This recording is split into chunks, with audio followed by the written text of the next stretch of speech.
షర్మిల కూడా అలాగే లెక్కేయాలా? మీరు ఏ అంచనా వేస్తున్నారు? షర్మిల గారు ఇప్పుడు కాంగ్రెస్ అధ్యక్షురాలుగా వచ్చారు. ఆవిడ పీసీసీ అధ్యక్షురాలుగా మళ్ళీ ఆవిడ ప్రయాణం చేస్తున్నారు. ఆవిడని ఏ విధంగా అంచనా వేస్తున్నారు? షర్మిల గారు నేను వైఎస్ఆర్ అభిమాని ఫస్ట్.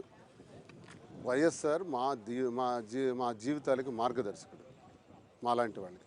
వైఎస్ఆర్ బిడ్డలుగా జగన్మోహన్ రెడ్డి గారు ఎంతగా మేము ప్రేమిస్తాం, ఇష్టపడతాం.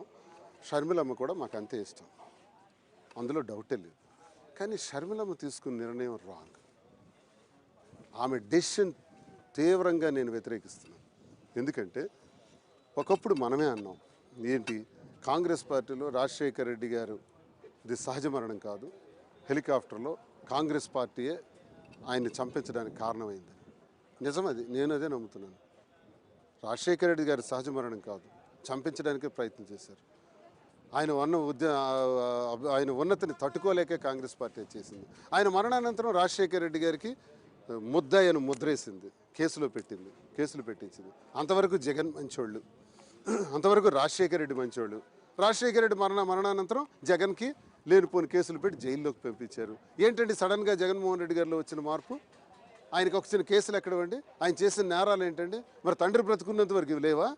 కానీ తండ్రి మరణానంతరం ఆయనకు ముద్దాయం చేసి కేసులు పెట్టారు, తండ్రిని కూడా ముద్దాయం చేసి కేసు పెట్టారు. ఆ తర్వాత కిరణ్ కుమార్ రెడ్డి ప్రభుత్వంలో ఒక డెసిషన్ తీసుకున్నారు. క్యాబినెట్ డెసిషన్ ఏంటంటే రాష్ట్ర ప్రభుత్వ పథకాలపైన కానీ ఎక్కడ కానీ రాజశేఖర రెడ్డి ఫోటో ఉండకూడదు అని అదొక డెసిషన్ తీసుకున్నారు. ఇవన్నీ తెలుసును కదా తల్లి నీకు తెలిసి వాళ్ళు జగనన్న మీద కేసులు పెట్టి చంద్రబాబు నాయుడుతో చేతులు కలిపి కేసులు పెడితే మీతో పాటు మనందరం జగనన్నకు అండగా నిలబడినటువంటి వాళ్ళం, కాంగ్రెస్కి వ్యతిరేకంగా పోరాడినటువంటి వాళ్ళం. అర్ధరాత్రి పార్లమెంట్లో తలుపులు మూసేసి నిర్ణయం తీసుకొని రాష్ట్రాన్ని విడగొట్టారు. హైదరాబాద్ కోల్పోయినందుకు కుమిలిపోతున్నాం. ఆంధ్రప్రదేశ్లో తెలుగువారిని విడగొట్టినటువంటి కాంగ్రెస్ పార్టీ చారిత్రాత్మక నేరం చేసింది, చారిత్రాత్మక తప్పిదం ఇది. ఆ తప్పిదానికి ఏ తెలుగువాడు కూడా ఆంధ్రప్రదేశ్లో మాత్రం క్షమించడు. అంటే కాంగ్రెస్ పార్టీ ఇక్కడ చచ్చిపోయిన కాంగ్రెస్ పార్టీకి నువ్వు సంజీవిని కావమ్మా, నువ్వేం చేయలేవు, మీరు అబాస్పాలైపోతారు. వైఎస్ఆర్ కుమార్తెగా మీరు చేస్తున్నటువంటి నిర్ణయం రాంగ్.